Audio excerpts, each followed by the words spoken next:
For today's video, we are going to talk about how to find the volume, surface area, and diagonal length of a cube in relation with related rates.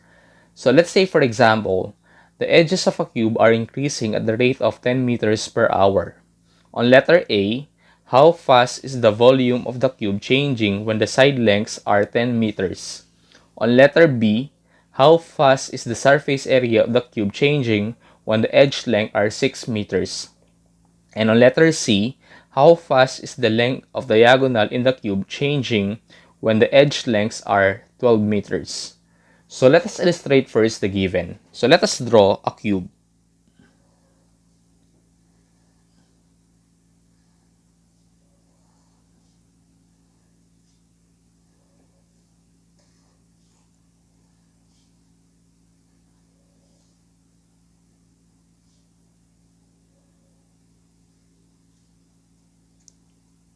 And then, let us represent S as the side of the cube.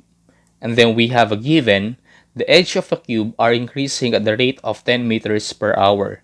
And that is ds over dt. And that is 10 meters per hour. So let's answer letter A. On letter A, how fast is the volume of the cube changing when the side lengths are 10 meters? So the measure of the side of a cube, that is 10 meters. And we are looking for dv over dt. And the formula to find the volume of the cube, that is v equals s cubed. So to find dv over dt, we are going to differentiate both sides of the equation with respect to time.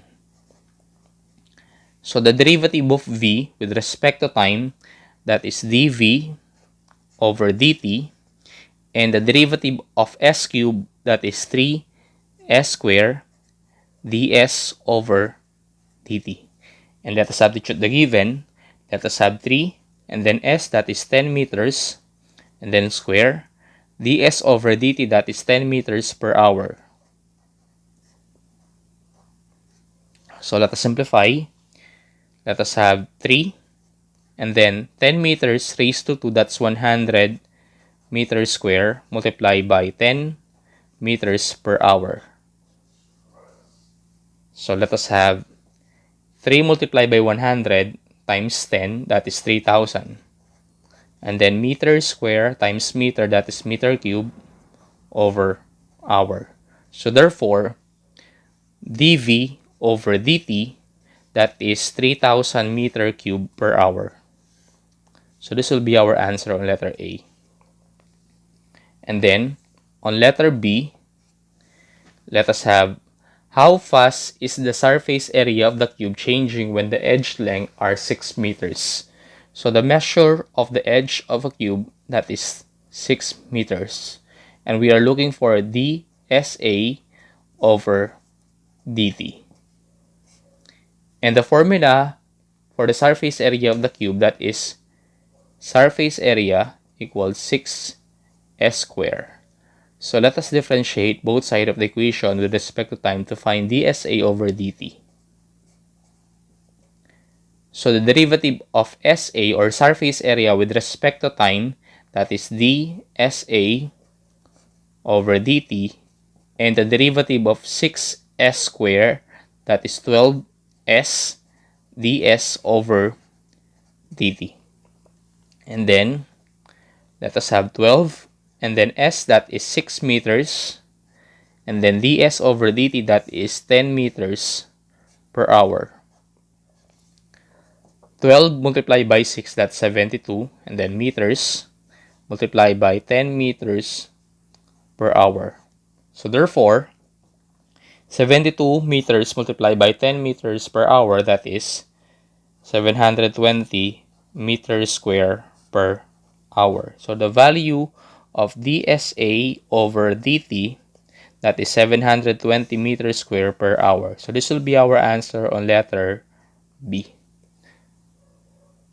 And then on letter C, how fast is the length of the diagonal in the cube changing when the edge length are 12 meters? So let us have another sheet of paper in order for us to answer letter C.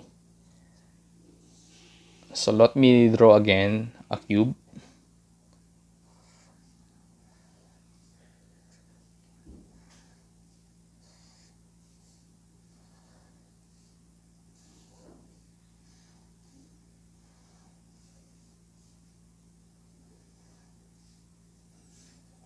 So this will be S, S, and S. And then the measure of the side of the cube, that is 12 meters.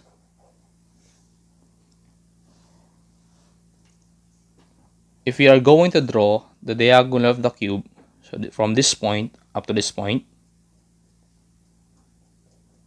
so this will be the diagonal, and we are going to form a right triangle. Now, let us represent this one as y and this one as x. So the first step that we're going to do is to find the value of x using this figure. So as you can see, we have a right triangle. We are going to use Pythagorean theorem, that is x squared equals s squared plus s squared. So let us combine this one. So the value of x squared, that is 2s squared. And then using the value of x squared, we can find the value of y by means of Pythagorean theorem. So this will be y squared equals x squared plus s squared. And then let's have y squared, and the value of x squared, that is 2s squared plus s squared. So therefore, y squared equals 2s squared plus s squared, that is 3s squared. So this will be the value of y squared. And then, using this equation, we are going to find first the value of y. So let us have y squared equals 3 times the value of s, that is 12 squared. So y squared equals 3. 12 squared, that's 144. And then let us square both sides of the equation. Let us cancel this one. So y will be square root of 144, that's 12. And then we have square root of 3. So this will be the value of y. And then let us find dy over dt. In order for us to answer how fast is the length of the diagonal of the cube changing when the edge length are 12 meters. So let us have y equals, or y squared equals 3s squared. So let us differentiate both sides of the equation with respect to time. So the derivative of y squared, that is 2y dy over dt. And the derivative of 3s squared, that is 6s ds over dt. And then let us substitute the given. Let us have 2. And then the value of y, that is 12 square root of 3 dy over dt. And then let us have 6. And the value of s, that is 12 times ds over dt, that is 10 meters per hour.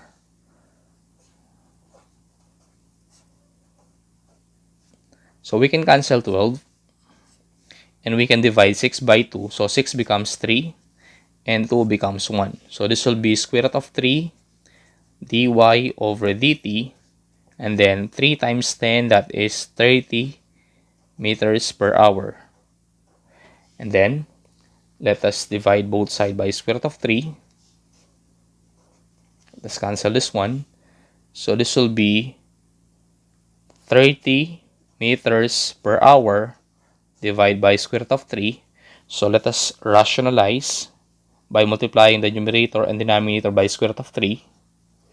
So therefore, we have 30 times square root of 3, that's 30 square root of 3 meters per hour over square root of 3 times square root of 3, that's square root of 9.